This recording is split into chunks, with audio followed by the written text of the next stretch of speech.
Okay, thank you for joining me. Welcome back to the channel. We're going to be talking today, which is ironic and funny actually, because it was only yesterday we were talking about the US dollar and the debt and the issues with the US dollar. We talked about Social Security and pensions and everything that loops around that, and why there's going to be difficulties in the future with the number of employees to support each retiree, etc. So we covered that yesterday. Well, today we're going to be looking at some of the implications that have now occurred as a result of, we talked a lot over the years about the Russian sanctions, where the US still has the US dollar reserves, also the European Union. So the EU has about 2/3, the US and some others have about 1/3. So that is where the funds are.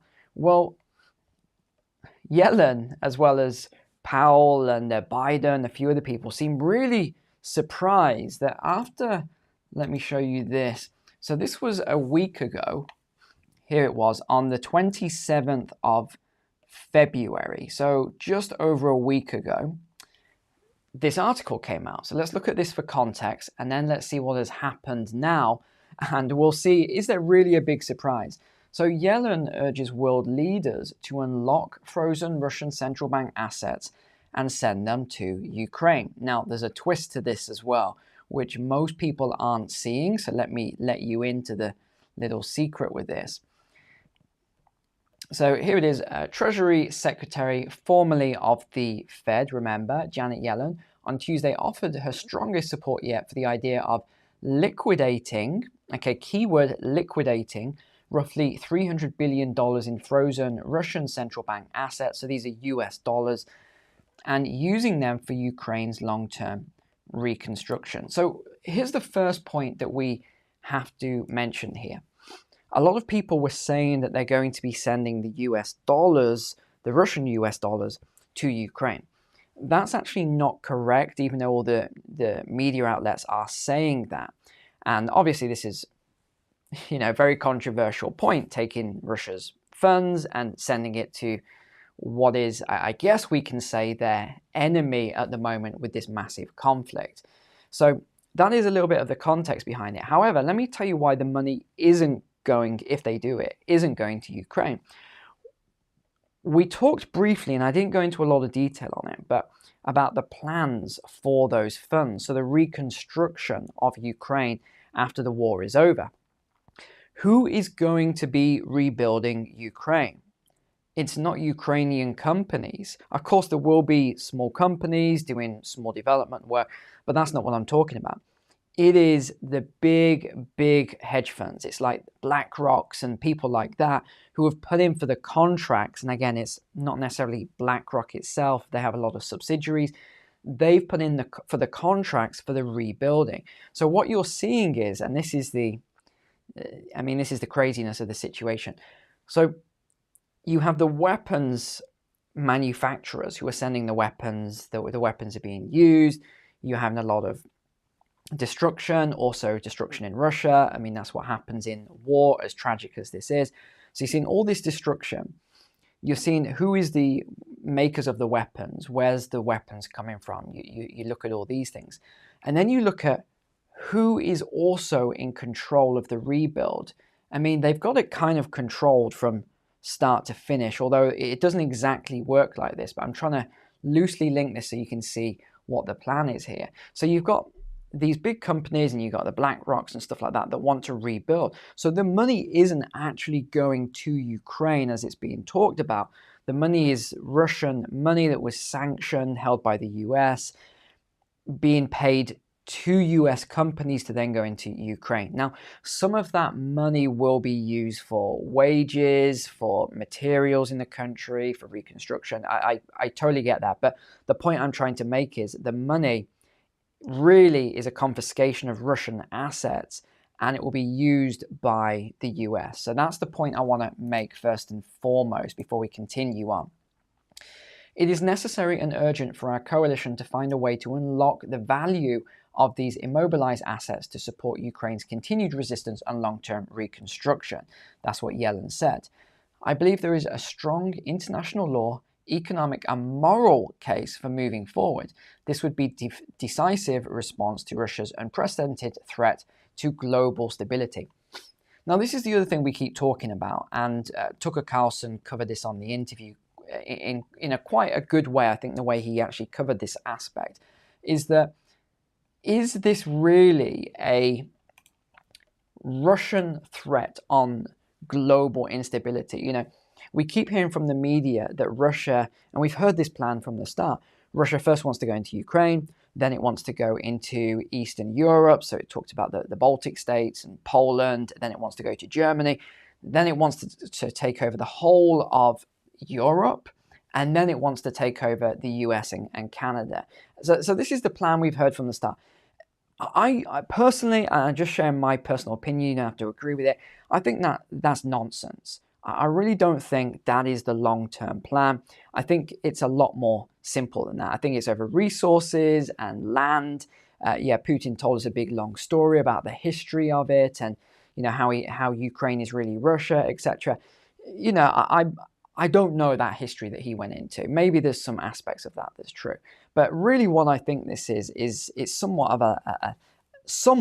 of a land grab. That's I'm sure there's stuff from both sides, but to keep talking about it the way we keep hearing that, okay, Putin, he wants to take over the whole world. He wants the whole USSR and he wants the whole, I just don't see it. So they keep coming up with these points that just don't make any rational or logical sense, that he wants to create this threat to, you know, the whole globe and, you know, global stability they're talking about here. I just find that hard to actually fathom. Now, they go on to say more than 2/3 of Russia's, we talked about this, it's in the EU, so they're putting pressure on the EU to actually do this as well. Using the assets to help Ukraine would make clear that Russia cannot win by prolonging the war and would incentivize it to come to the table to negotiate a just peace with Ukraine. Again, this doesn't make any sense because we know that there were peace talks. There's been one for definite, and then there were a couple of others that didn't really happen. There were peace talks, but what do we hear? Boris Johnson flew in, which I'm amazed I didn't even hear about that until I heard on the interview. I don't know what I was doing. Maybe I was off that day. Who knows? But this is what we're now hearing. Boris Johnson flew in. He said, no to peace. Don't do peace. We'll send you whatever you need, etc. So the fact that they keep saying as well that they're trying to do all these peace talks and everything else, where can someone please put a comment below of where all these peace talks that the West is trying to negotiate are? Because I just can't see any, and I've done a lot of searches, not just on Google, but I searched on DuckDuckGo and all these other search engines. I can't find it, so please link it below if you've got it. So here's what has come. So remember, this was the 27th of February. What has happened a week later? The Kremlin has now announced the creation of a new payment system in BRICS. Now, everyone's surprised, that everyone's saying, oh, I can't believe it. This just proves now what Russia's trying to do to take over and create global instability and everything else. So you've got some people on that camp. Then you've got others saying, yeah, it's not really going to do anything to the dollar. It's not going to destabilize the dollar, de-dollarization. And I agree with that. I don't think it's going to destabilize the dollar. I don't think it is de-dollarization on a rapid scale because of this new plan. But it is a step. Remember how all these things begin. Every journey begins with a single step. Well, it's not just one step. We've had 100, 150 steps at this point. And every time you see something happening, it's just one step closer. And I talked a while ago about this report by JP Morgan that came out in the summer of 2023.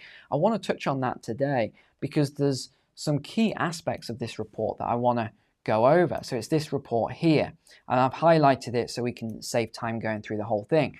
So this is what the Kremlin has said. They're going to work to continue to develop the Contingent Reserve Arrangement, the CRA. And they said it, this is in black and white, primarily regarding the use of currencies different from the US dollar. So they don't want the US dollar, and they've explained because it's been been politicized and they don't want that. So they're going to work to create an independent payment system based on digital currencies and blockchain. Now, here's another point that I want to make on this. There's a difference between centralized and decentralized cryptocurrencies or digital currencies. So what they are talking about is how they're going to create this digital currency. It's going to be great for the government, business, and people, and they're looking at this decentralization. I can almost guarantee you it is not going to be decentralized. It is going to be centralized. How they do it, I'm not sure, because you've got 10 different countries involved with this BRICS payment system. You've also got the complexities of, excuse me, you've also got the complexities of China has already gone ahead with a digital yuan. You've got India with their rupee. You've got Russia with their ruble. You've got all these different payment systems, and you've already got some connections. You've already got these gateways between different countries. So how exactly they're going to overcome this challenge, I don't know at this stage. I'll have to read more on it. But I don't think they know either, because they were asked about it by interviewers, and they said, at this stage, we haven't figured out the technicalities of how they do it. But this is the thing. They're pushing forward now with this new system that they want to use to oust the dollar.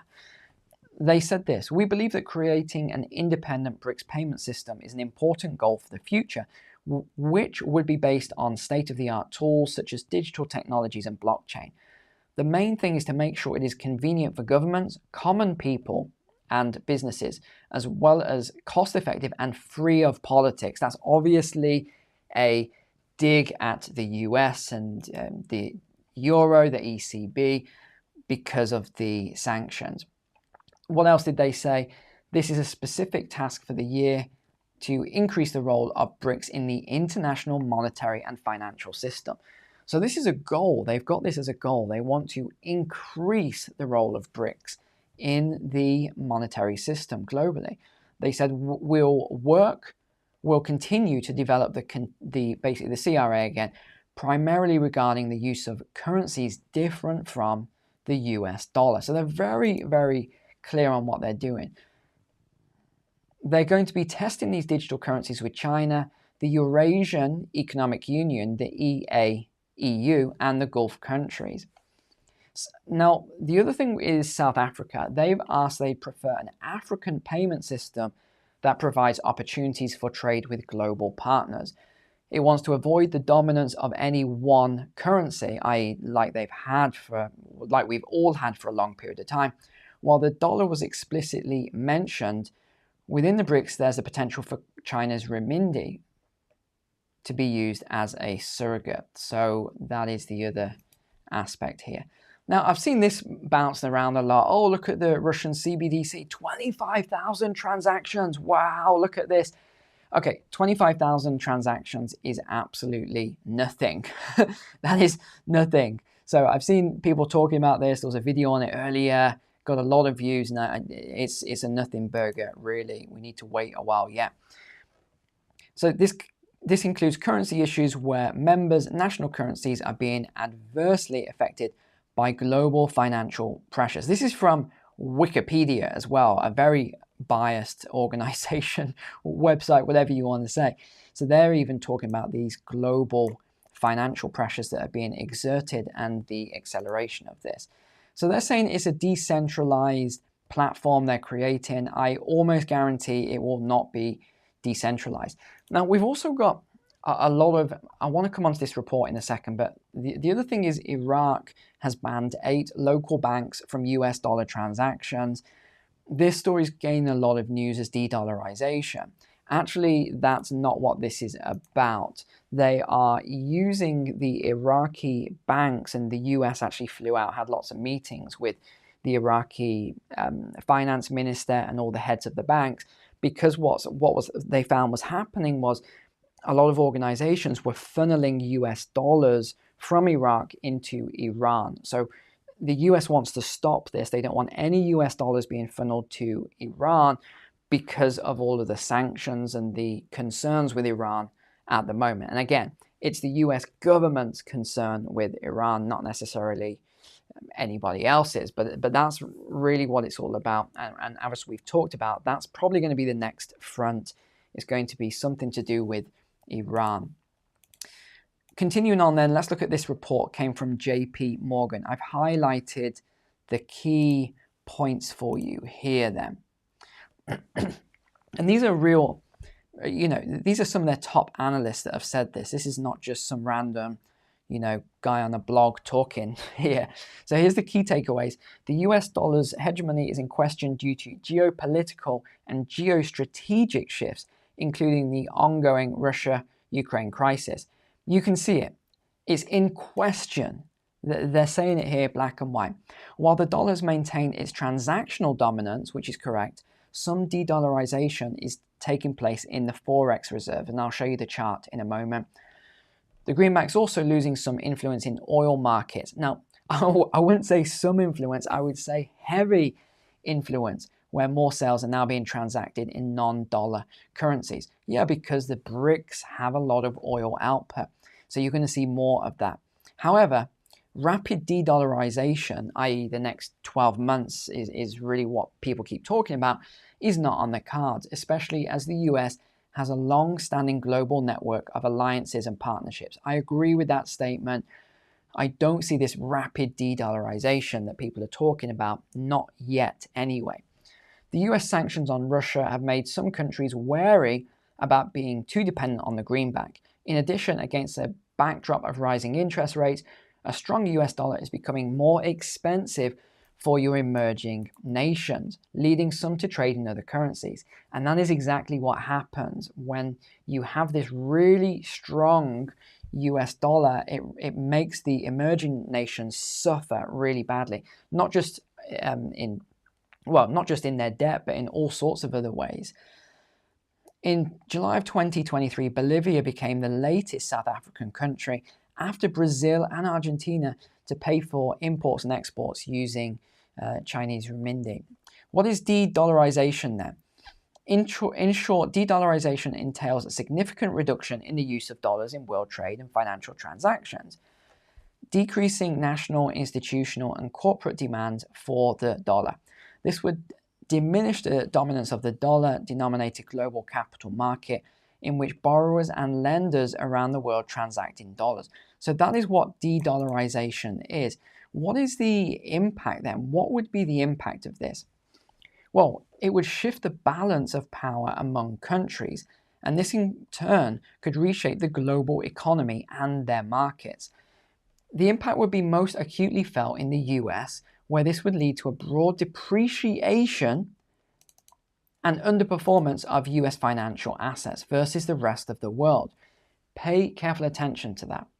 For US equities, outright and relative returns would be negatively impacted by divestment, not investment, or relocation away from US market and a severe loss in confidence. There would also likely be upward pressure on real yields due to the partial divestment of US fixed income by investors, or the diversification or reduction of international reserve allocations. So this is what they're saying then, and we're seeing de-dollarization in the Forex, the foreign transaction reserves, where it's declined to a record low of 58%. That is really low and worrying. Now, the other thing they didn't really grasp, I don't think, here, is inflation. So what they said was they see the impact on inflation as incredibly low. It wouldn't be a big problem. I don't know how they can get to that conclusion. Just role play this a second. So that you get de-dollarization. So all these countries that are holding them in as reserves, they start dumping them. Hey, we don't want these dollars. Let's get rid of them. We don't want them. It's a bit like, it's not the same comparison, but when you get these toys that are huge at Christmas, they're popular, they're short in demand, everyone wants them, the price goes up. And then after Christmas, they flood the market. Oh, loads of these things. Remember the fidget spinners, those sort of things, right? All these little toys that are a trend.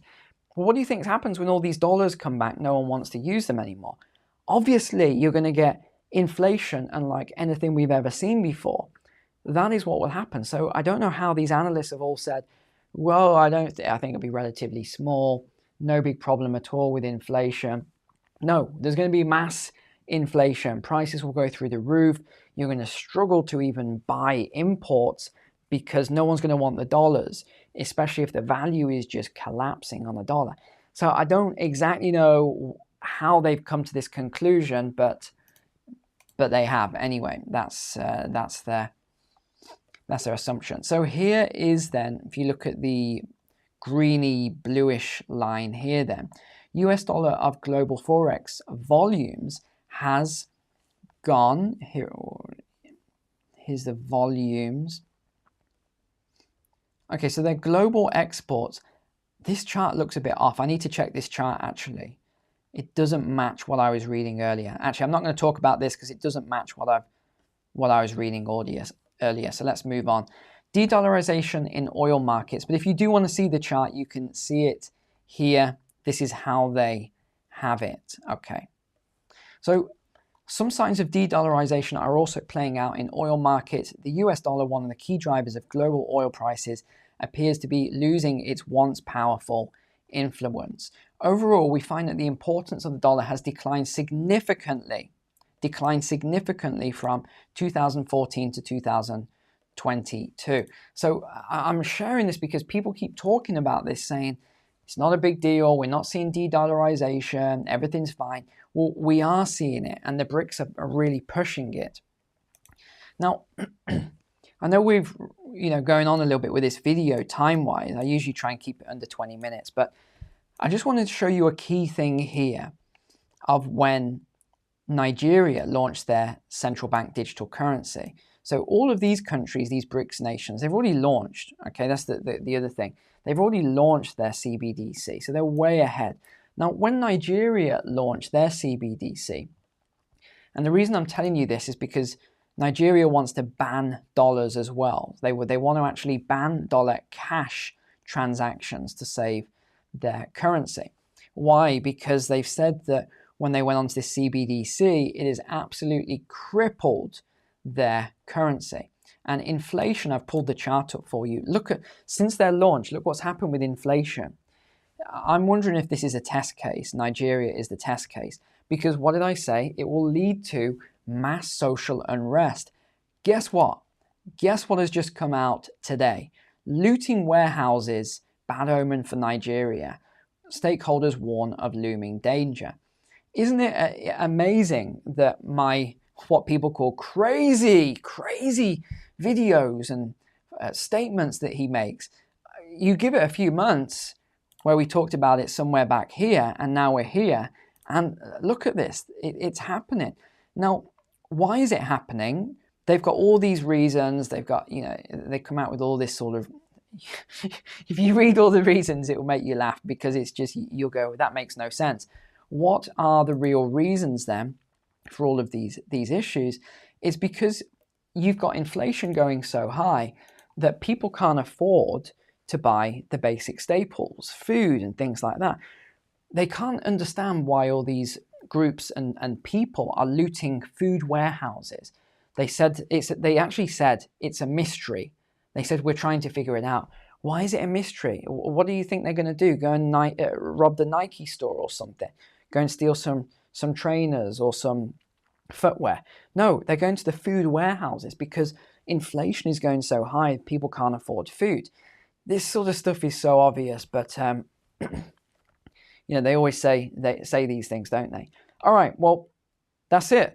We're good for today, I think. I'll see you again tomorrow. You're up to date on this de-dollarization trend. Take care. God bless. See you then.